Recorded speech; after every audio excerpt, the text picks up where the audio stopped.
Հայաստանում ամենայն հավանականությամբ ապրիլի վերջին մայիսի սկիզբ կակտիվացվի դրամայնացումը կամ ինչպես ավելի հաճախ ընդունված է ասել մոնետիզացիան։ Քիչ առաջ YouTube ընկերությունը հանդես եկավ պաշտոնական հայտարարությամբ այն մասին, որ Հայաստանում այսօրվանից հասանելի կլինի YouTube-ի գործընկերային ծրագիրը։ Հայաստանը դուրս է գալիս YouTube-ի մոխրագույն գոտուց, իսկ դա նշանակում է հայ ստեղծագործողներն էլ ստիպված չեն ստեղծագործել Հայաստանից, բայց հասցեն նշել օրինակ ԱՄՆ, նաև Հայաստանից դիտումները արդեն վերածվում են գումարի։ Մոտավորապես մարտի սկզբներից դա տեստային ռեժիմով արդեն ակտիվ էր, մարդիկ տեսնում են գովազդ, ես YouTube-ին պարտներական ծրագրին առնվազն 2 ալիք միացրել եմ այդ ժամանակահատվածում եւ հայաստանյան հասցեով, հայաստանյան ԱԶ-ի տվյալներով եւ բանկային հաշվամարով այդ թղթերը ընդունվել են, նկատեցինք, որ մի քանի ալիքներում բավական սկսեց կուտակվել գումար YouTube-յան դիտումներից, արդեն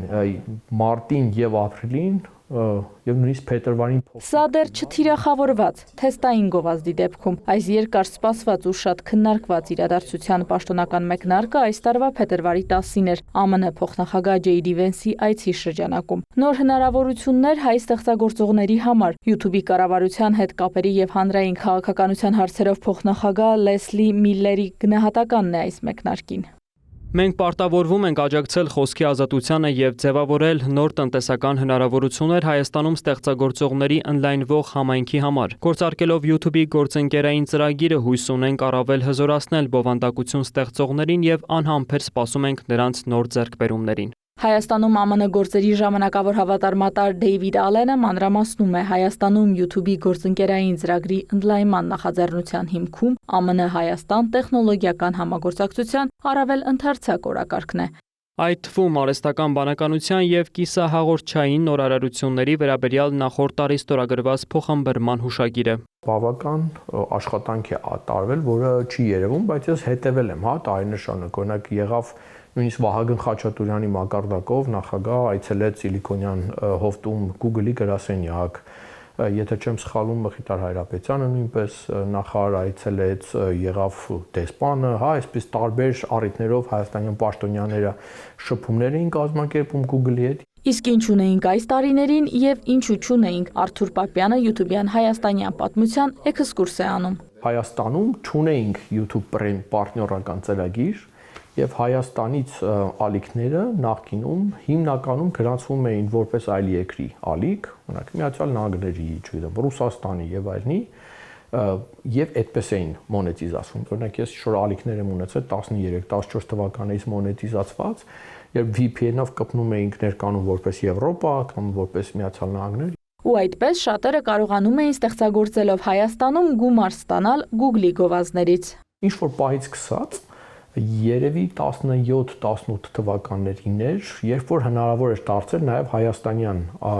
ֆիզիկ իրավաբանական անձով, օրինակ ՍՊ-ով եւ այլնով գրանցվել պարտներական ծրագիր եւ դա նույնպես աշխատում էր։ Այդ ժամանակաշրջանում գովազդ նույնպես Հայաստանից տնելը տեխնիկապես գրեթե անհնար էր։ Բայց գովազդատուները եթե ճիշտ ու նեղ թիրախավորումներ էին անում, ապա հայաստանցի դիտողներին երբեմն գովազդները հասնում էին, այսինքն 2017-ից 2020 թվականներին մոնետիզացիա եղել է մասամբ եւ քիչ թե շատ աշխատել է։ Իսկ արդեն 2021-22 թվականներին այդ մասամբն էլ այլևս չկար։ Ես մինչև վերջ չհասկացա դա ինչի հետ էր կապված, բայց կարծես թե դա ինչ որ առումով կապված էր Մոսկվայում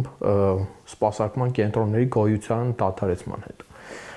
կամ սահմանափակման հետ։ Եվ մեզ մոտ մոնետիզացիա առհասարակ չեկավ։ Եվ ահա արդեն 2026-ի մայիսի 11-ից, եթե YouTube-ում ունեք առնվազն 1000 բաժանորդ, նախորդ 365 օրվա ընթացքում հիմնական տեսանյութերի 4000 ժամ կամ նախորդ 90 օրվա ընթացքում կարճ տեսանյութերի 10 միլիոն դիտում, կարող եք դիմել YouTube-ի գործընկերային ծրագրին եւ սկսել դրամայնացնել ձեր ալիքները գովազդից ստացվող եկամուտների միջոցով։ Ես ակնկալում եմ, չգիտեմ, օրինակ ավելի կրեատիվ մշակութային վիդեոների գեներացիա, պատմական ալիքներ, աշխարհագրական ալիքներ, երեխաներին հեքիաթ պատմողների ալիքներ,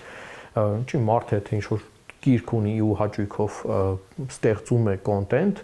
Եվ եթե գիտի նաև որ դրա համար կարող է վճարվել, կարող շատ ավելի մոտիվացնել։ Եվ չի կարող չլինել հաճախ նյարդայնացնող գովազդը, եթե Հայաստանում արդեն YouTube-ը մոնետիզացված է, նշում է Պապյանը։ Փրկությունը կարող է լինել Հայաստանում YouTube Premium-ի ակտիվացումը։ Մենք զուգահեռ